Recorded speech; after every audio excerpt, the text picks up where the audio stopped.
Oke, izinkan saya memperkenalkan diri. Nama saya Fadil Gibran Umar dengan NIM 0444 36188 dengan Prodi Sistem Informasi dari UPBJJ Pekanbaru. Pada kesempatan saya kali ini, saya akan mengerjakan tugas praktikum mata kuliah basis data mengenai proses pembuatan IRD. Beginilah contoh studi kasusnya. Pada sebuah perguruan tinggi, mahasiswa akan mengambil mata kuliah yang ditawarkan. Setiap mahasiswa dapat mengambil minimal satu mata kuliah, namun dapat mengambil beberapa mata kuliah dalam satu semester. Setiap mata kuliah hanya bisa diajar oleh satu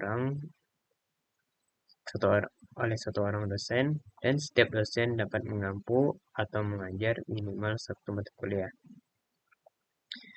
Tugas kita kali ini akan membuat Entity Relationship Diagram atau ERD dengan tahapan atau langkah yang sesuai panduan yang tertera di buku BMP Basis Data MSIM 4206. Langkah pertama yang kita lakukan adalah mengidentifikasi dan menetapkan seluruh entiti yang terkait.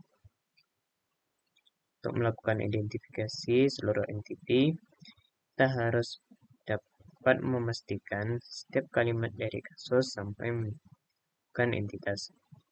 Nah, contoh kasus yang kita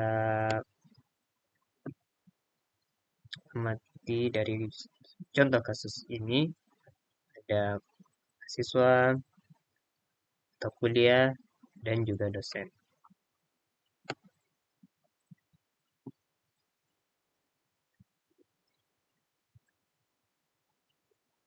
Kita langsung ke software YED buat IRD pertama kita.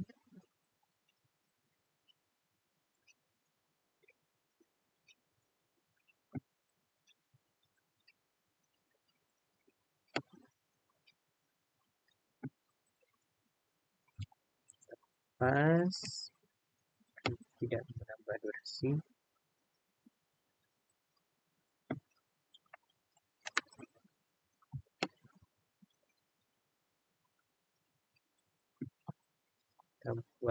Kita ganti kalimat titiknya menjadi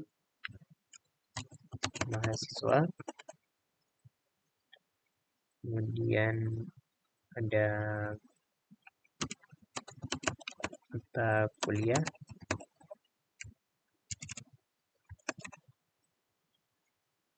Lalu ada dosen.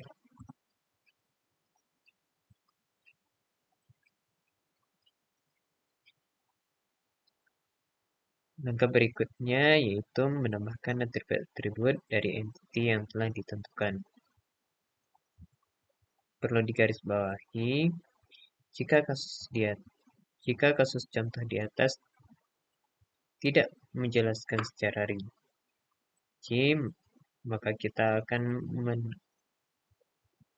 menambahkan atau menentukan atribut-atribut sesuai dengan penalaran kita masing-masing. Nah, sesuai dengan penalaran saya, mahasiswa mempunyai atribut NIM dan mahasiswa, kemudian mata kuliah mempunyai atribut kode mata kuliah dan nama mata kuliah, serta dosen mempunyai atribut NID dan juga nama dosen.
Langkah berikutnya, menetapkan seluruh himpunan relasi beserta kunci tamu atau foreign key.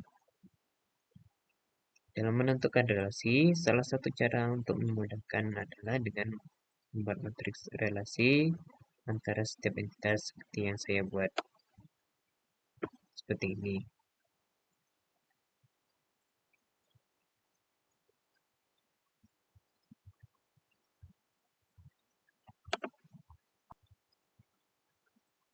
Dalam contoh kasus berikut, saya akan mengambil kata mengambil sebab mahasiswa mengambil mata kuliah yang ditawarkan. Sementara untuk kata yang kedua, saya akan menggunakan kata mengajar sebab setiap dosen dapat mengampu atau mengajar minimal satu mata kuliah.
Selanjutnya kita akan menambahkan derajat kardinalitas.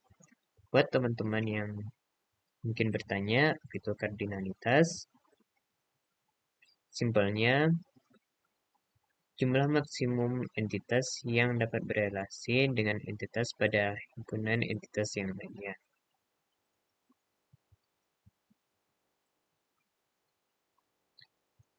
Oke, sebelum menambahkan entitas, kita akan menetapkan atribut seperti ini dan ini menjadi foreign key.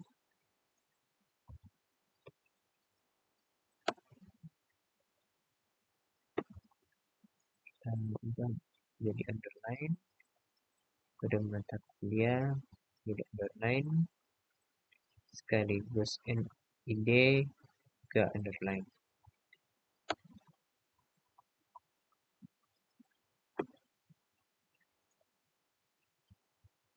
Di sini jelaskan dalam penambahan derajat kardinalitas kita perlu mengetahui kasus antar entity.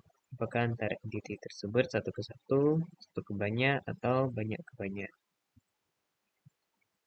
Dalam contoh kasus berikut,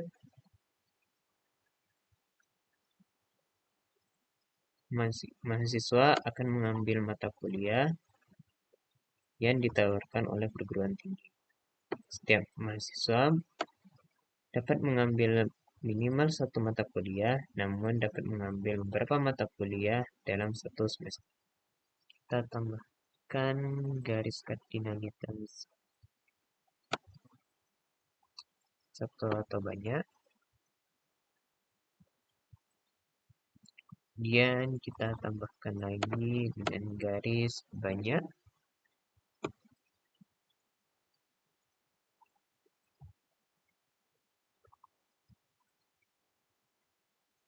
Tambah relationship-nya menjadi mengambil sesuai dengan contoh studi kasus di atas. Kemudian ini kita ubah menjadi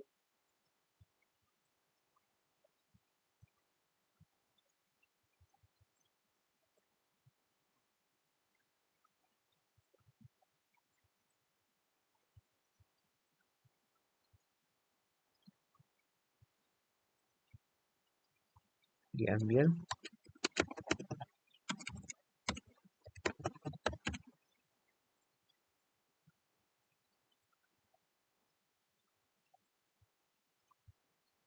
Lalu ini kita ubah menjadi seperti yang contoh kasus berikut. Setiap mata kuliah hanya bisa diajar oleh satu orang dosen, dan setiap dosen dapat mampu mengajar minimal satu mata kuliah.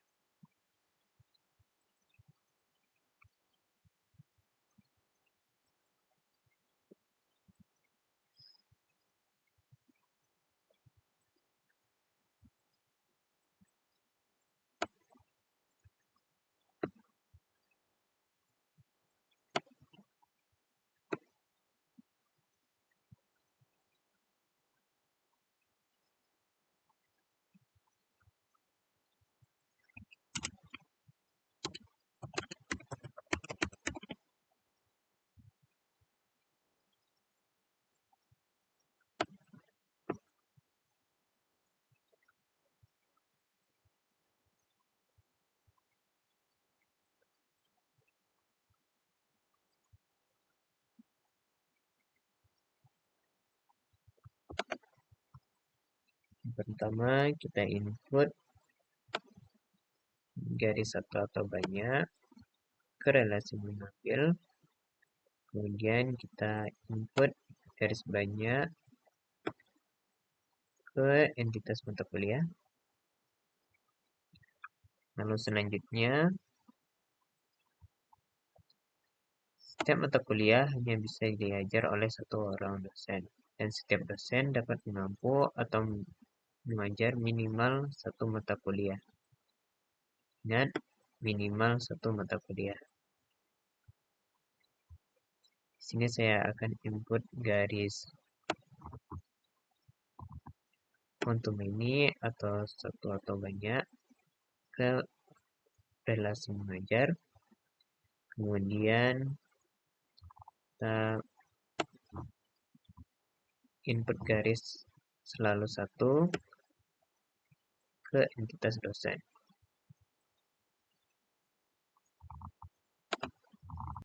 Langkah yang terakhir ialah melengkapi himpunan entitas dari atribut deskriptif. Perlu kita ingat, jika relasi dari setiap entiti memiliki nilai banyak atau many to many, maka relasi tersebut harus diubah menjadi sebuah entiti atau entitas baru di mana atributnya merupakan primary key dari setiap entiti yang terhubung. Di sini saya sudah menginput beberapa entitas yang ditetapkan sebagai primary key atau kunci tamu.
Lalu kita ambil garis banyak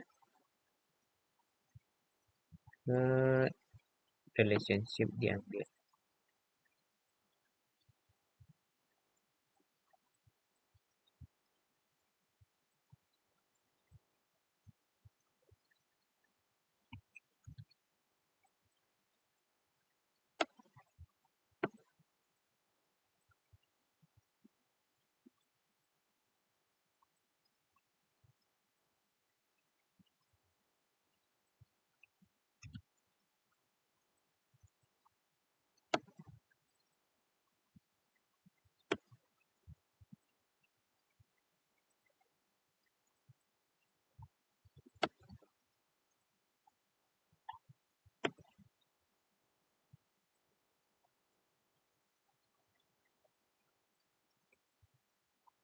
seperti inilah hasilnya.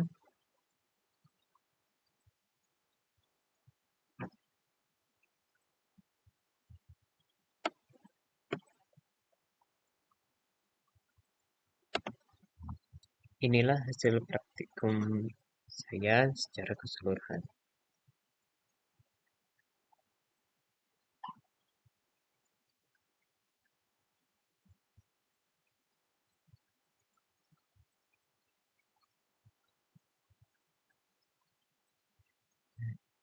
Seperti ini hasilnya.